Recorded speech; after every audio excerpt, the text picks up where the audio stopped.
Hi, Cherie Fogarty here, author of How to Get Happier, More Grateful Children in Just 21 Days, and founder of the Habit Gratitude Blueprint for Busy Moms and Families, where we show you step by step how to create the habit of gratitude in your busy family. And today, the title of this video is Skip a Soccer Game if you want more grateful children, or maybe it should have been Skip a Soccer Game if you want less entitled children. And I know everybody's saying, oh my gosh, I could never do that, I can't skip a soccer game. Okay, if you can't skip a game, skip a practice. Because here's the thing, we as parents are so involved with our children, more so than any other time. You know, when we were growing up, our parents weren't with us for everything at every occasion. And we didn't celebrate graduation from preschool or kindergarten or 5th grade and 8th grade.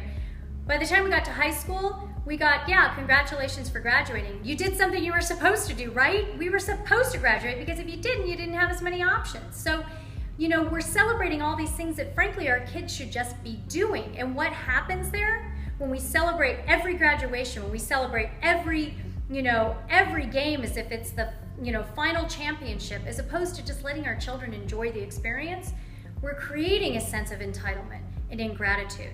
Because we're telling our kids when we celebrate 5 graduations before they get to high school, that you're doing something special, but really what they're doing is what they're supposed to be doing. They have to do it. They have to go to school. And frankly, they want to go to school. We want our kids to go to school. So it creates, unfortunately, a sense of entitlement in children, and that's come to fruition with the 20-somethings, which, by their own admission, are about as entitled as any group has been in history.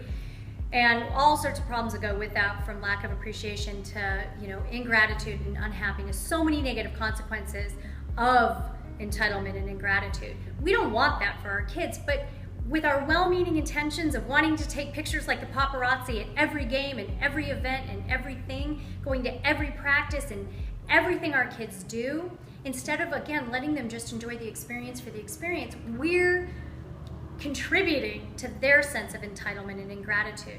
And so what can we do to counteract that? Now again, if you can't miss a soccer game, that's okay. I get it. I don't want to miss a soccer game either, but you know what I don't do?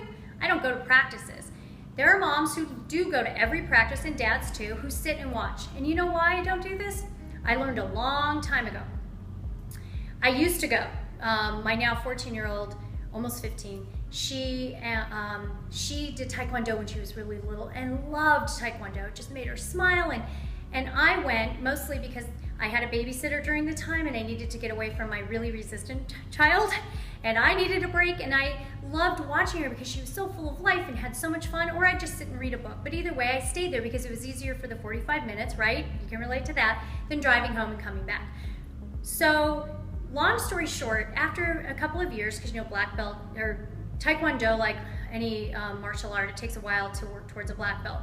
And after a while, she started, not being so excited to go, and that was so unlike her because she was always super excited to go. And I kept at, and I'd always told her all along, I'd always told my kids, made a point of telling them, if you ever don't like to do something anymore, stop. Unless you've committed to a team and you need to finish that season, just stop, because life is short and there are so many things to try. Why on earth would you stick with anything? So I had been really clear about this. I had been really clear with my kids that they shouldn't do things they don't love for anyone else, and they should only do things for themselves. So as clear as I've been, I asked her, why don't you want to go to Taekwondo? I feel like you don't want to go to Taekwondo anymore. You know what she said? She said, well, you love watching me so much. I don't want to quit because I feel badly because you love watching me so much.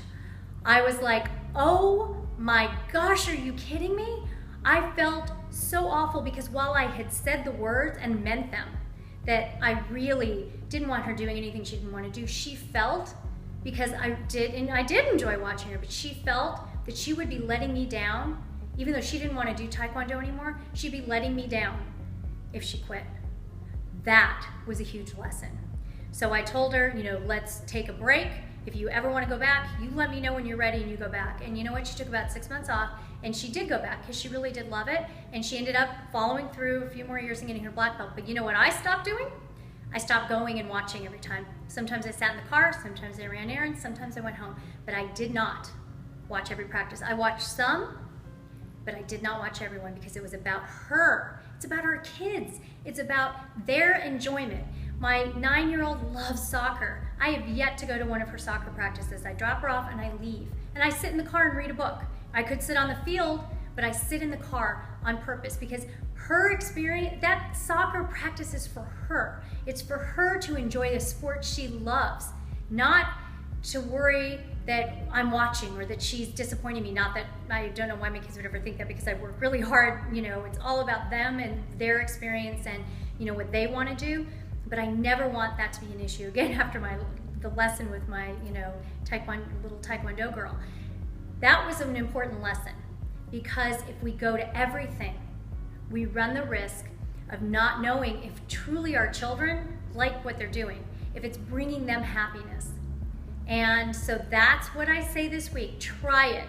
If you're like me and you don't go to everything, great. Maybe try skipping a little more, because again, the experiences are about our kids. Even if you miss that soccer game, even if you do, really, isn't that soccer game for your kids because they love to play soccer? Now, yes, when they're really little, they like us to be there. But another thing I'll tell you, my older two who are in high school, they also play lacrosse. I didn't go to every game this year. I didn't go to every game. That's the first time I've not gone to an actual game. I've had to choose things before and go to something and not another. But I actually made a conscious choice this year, after all the research I'd done on this topic, to not go to every game. And you know what? They were fine with it, because they loved playing lacrosse for the sake of playing lacrosse, having nothing to do with whether I was there to see them score goals. And my oldest one scored tons of goals. And she was like, yeah, I scored the goals. It wasn't like, oh my gosh, you missed it. It was, she loved doing it. And that's what we're going for here. So just this week, and hopefully beyond, try skipping one thing. It doesn't have to be the big game. It doesn't have to be a game, but skip a practice. If you normally watch them at their piano practice or ballet practice, skip it. Sit in the car. Let them know that you love them, you love that they're doing it, but it's for them. It's about them, that they, you want to know that they enjoy it for the sake of enjoying it, and not to be confused by us and our desire to watch our children. So that's it.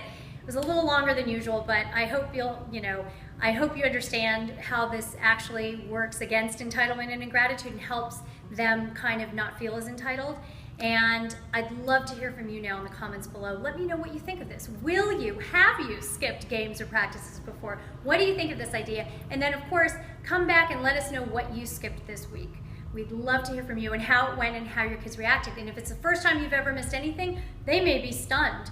And that's okay, because that's how we start chipping away at the entitlement, is, one day at a time. So thank you so much, as always, for being here. And if you're ready to not only stop the entitlement and ingratitude, but actually start teaching your children, creating the habit of gratitude in your busy home, in the real world, be sure to head over to SherifFogarty.com after the episode if you're not already there. And we have all sorts of tips, tools, resources, and ideas for exactly how to do that.